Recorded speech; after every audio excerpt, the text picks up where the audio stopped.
Hi there, and welcome to This Day in History for April 23rd.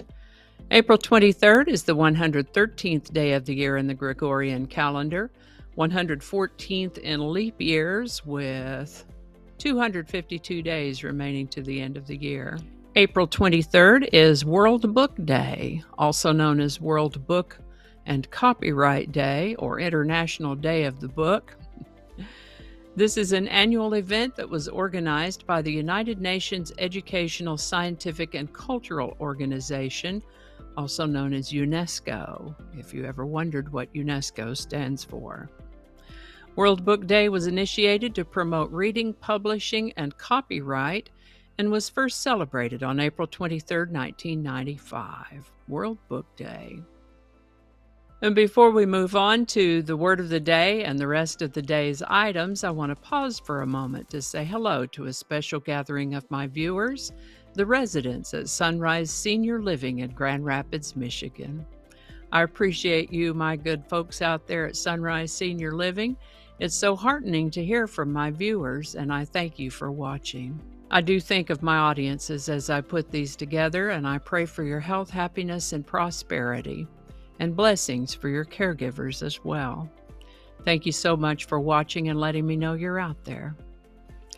Alrighty, today's word is reverberate. Reverberate is usually a verb but can also be an adjective. As a verb, reverberate might mean reflect, repel, become driven back, or become reflected. But I think the definition most of us most often think of with reverberate is echo, or to continue in or as if in a series of echoes, resound. An example might be the spectacle of the trial continues to reverberate across social media.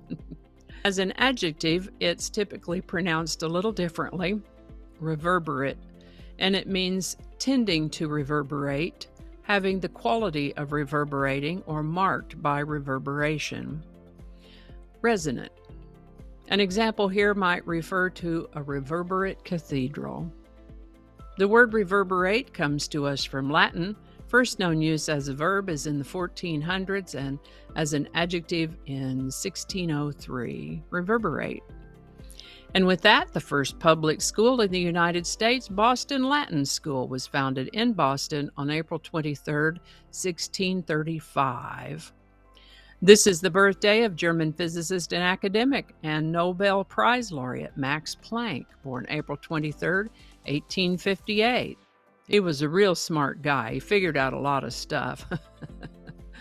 Max Planck happened also to be gifted in music, played several instruments, and composed songs and operas, but he decided to go into physics. So, I'm going to be talking over my head for a few minutes here. But Max Planck is known for several physics equations that are named after him, several Planck potentials, the Planck statement of the second law of thermodynamics, and that's just in physics. He also has several concepts in quantum mechanics named after him and in cosmology as well. Planck units, Planck energy, Planck mass, Planck time, Planck temperature, and other things as well. There's an asteroid named after him, and a crater on the moon, and a private university in Peru. My goodness. Max Planck lived to the age of 89. Now, a little more recently, we have American singer, actress, dancer, and diplomat Shirley Temple, born April 23, 1928. What a little cutie she was. She began her movie career at the age of 3 in 1931. And she was Hollywood's #1 box office draw as a child actress from 1934 to 1938. She retired from film in 1950 at the age of 22, but occasionally made guest appearances on TV and specials. Shirley Temple married Charles Alden Black in 1950 and was thenceforth known as Shirley Temple Black. She became active in politics in 1967, and it didn't take long for her to be appointed to the UN as a delegate, and then ambassador to a variety of foreign countries and a few other posts as well. Now, I didn't remember this, but she was diagnosed with breast cancer in 1972, but she was willing to talk about it, improving breast cancer awareness and lessening the stigma of it, thereby improving the chances for other women to be diagnosed and seek treatment in a timely manner. Shirley Temple Black lived a good, full, busy life and lived to the age of 85. On April 23, 1985, Coca-Cola changed its formula and released a product they called New Coke. The response was overwhelmingly negative. This was before these days of social media, but had social media been a thing, I'm sure they would have been roasted up right. I remember hearing people say, if I wanted a Pepsi, I'd buy a Pepsi.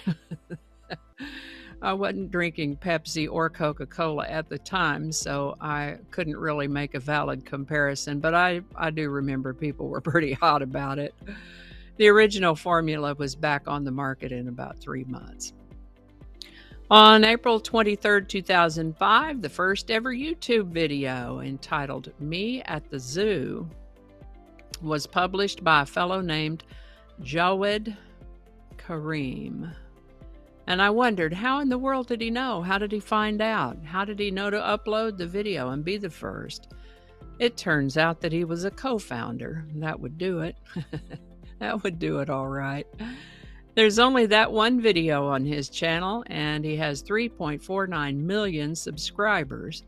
The video itself has over 263 million views. Got to start somewhere. By the way, now remember, that was before iPhones came out, so he most likely filmed that on a digital camera and had to get it on a computer then to upload to YouTube. A bit more elaborate of a process in that day. Today's song is Where Do Broken Hearts Go by Whitney Houston. This was written by Frank Wildhorn and Chuck Jackson and was released on her second studio album, Whitney, in 1987. Where Do Broken Hearts Go became Ms. Houston's 7th consecutive #1 single on the Billboard Hot 100, setting an all-time chart record.